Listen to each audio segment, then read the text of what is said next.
What is good, ladies and gentlemen of YouTube? It's BBKDRAGOON here on Requiem. This is the second mission of Halo 4. This is easy difficulty, and this is a 903, 9 minutes and 3 seconds.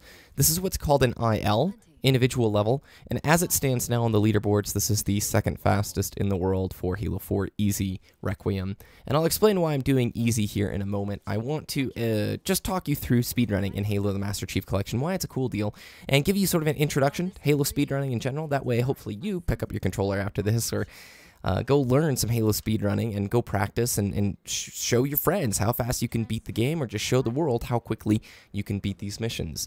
Now, I've gotten my start in speedrunning a while ago, probably about 2 years ago. I picked up Ocarina of Time and was learning Ocarina of Time Any%, and since then I've run Any%, no RBA, no Wrong Warp, and a few other categories in Ocarina of Time. This summer I learned the Halo 4 Easy speedrun, as well as the first, 6 missions on Legendary. Haven't really completed a run that I want to post here because it's just not near not near world record and not near the pace that I wanted to go. But now that the Master Chief Collection is here, I'm looking forward to getting back interested in this. Halo speedrunning is something that's been around for a long time. It's a rather small yet tight-knit group of people, and I hope that the Master Chief Collection gets more people interested in speedrunning Halo, because it is really cool. There's a lot of tricks and a lot of glitches and a lot of cool things that people do to optimize and beat missions at blazingly fast speeds. And it's a really cool way to just interact with the game, especially since right now matchmaking is a little quirky and whatnot. So Halo 4 Requiem, it's the second mission of the game. Halo 4 is rather unoptimized at this point. There's not a lot of people who run it. In Halo speedrunning, you have two main categories. You have easy and legendary. And when I first started, watching Halo speedruns, I'm like, why would anybody watch easy? Anybody can run through a level, right? Wrong.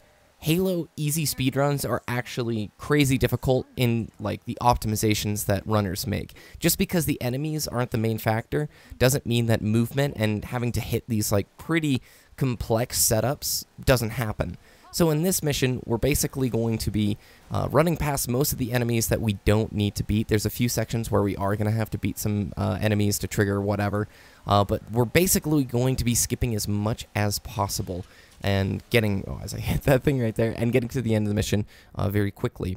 In the next few days, I'll bring you a tutorial for Dawn, which is the very first level of Halo 4 for speedrunning that. It's a great way to learn. It's a short mission, and it's very easy to pick up. In terms of speedrunning, Halo CE has been speedrun for a long time. That's Halo 1, and it is rather complex in the fact that there are a lot of tricks and a lot of things that you need to learn to be able to complete that game at an efficient rate. I didn't finish what I was saying. Legendary is the other category. So you have easy and legendary running. Legendary running, obviously, is that highest tier, the highest breed, but involves different strategies than what easy does. Easy speedrunning is one of those things where it's all about how you drive. Your movement is critical, and knowing how to manipulate the map and do some skips. At the end of this mission, I'll be doing some skips that you'll be able to see.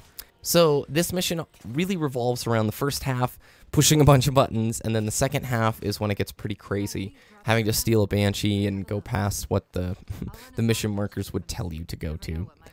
In terms of the size of the communities, CE and Halo 2, I think, are the biggest in terms of the amount of people that run the games. Halo 3 has definitely a community there, but Halo 4 is rather new. It's the Wild West. There's not a ton of people who run Halo 4, and there's a lot of glitches in the game, which opens the door for a lot of optimization and a lot of things to be discovered with Halo 4 running in the next year before Halo 5 gets here. You'll see me sprinting and jumping and meleeing in the air. The sprint in Halo 4 is not infinite. This is called muscle sprinting, muscle jumping. And when you jump, you carry the same velocity that you normally have when you sprint. When you melee, that stops the sprint and allows the bar to keep filling up. So by sprinting and jumping about every 1.7 to 2 seconds and meleeing in the air, you give your sprint bar the maximum amount of time that it can try and refill itself. And it's just a way to maximize your speed. My muscle sprinting and jumping is not the best. I haven't gotten the timing down perfect, but this is something you can implement right away into any of your Halo 4 runs. Like I said, I'll be back with Dawn here in the next few days. I think Halo 4 is a great place to start. Oh, here's a cool little trick. You don't need to push the buttons and wait for the bridges to go. As long as you sprint and jump, you can cross these little bridges. No problem. You have to do, you definitely got to be careful. Do not crouch in the air. If you crouch, it cancels sprint, so you'll lose momentum and fall most of the time if you end up doing it. Now we cross to the other side of the room and do the exact same thing. And then after that, we have to clear out some enemies and get into the sort of risky part of the run. In terms of learning runs, it comes down to going to websites like haloruns.com or High Speed Halo and watching other players play the game.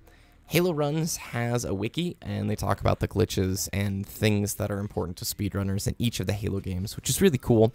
And they also have IL strats.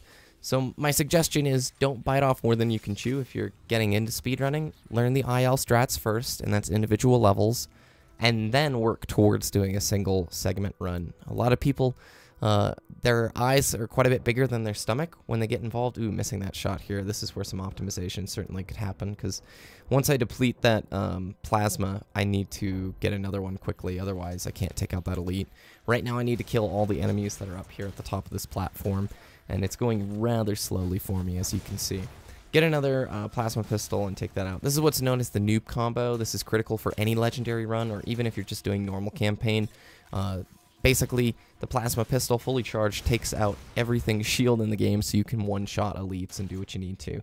Skippable cutscene here as we put Cortana into the little thing, and we're going to spawn on a bridge, and it's going to go really quickly. When we get onto the bridge, the goal is to hijack a Banshee and fly to the end of the bridge. If you miss the Banshee hijack, you basically have to reset. Otherwise, you're adding 1.5 minutes to your run as you have to push through the bridge. So take out one of the grunts, get his plasma pistol, shoot a few shots towards the Banshee to get the Banshee like AI to turn around. Sometimes it doesn't like to do it. This, by the way, is really finicky. Sometimes he like goes off the bridge in a place where you can't hijack him, or sometimes he'll land on you and kill you. I had that happen to me like in 2 runs today. And then you just boost all the way till the end of the bridge. And once you're at the end of the bridge, you end up picking up a concussion rifle from the elite here. You can also get a concussion rifle in the next area. Man, it's so hard for me to say that stinking thing. Because StarCraft 2, it's called the concussive rifle. I ended up picking up now because the elite got in my way. In the next area, we need to steal a ghost as quickly as we can. This is the big temple. There's an easier way to do this. This is the harder of the 2 strategies, but basically I'm going to use the concussion rifle to skip this entire area and do a few jumps that allow me to get to the end of the mission like really quickly. The old skip is over on the right side of the screen. You could climb up the cliffs and skip most of the temple, but not all of it. The route that I'm doing allows me to skip the final fight with the 2 hunters and the 2 elites at the top of the tower.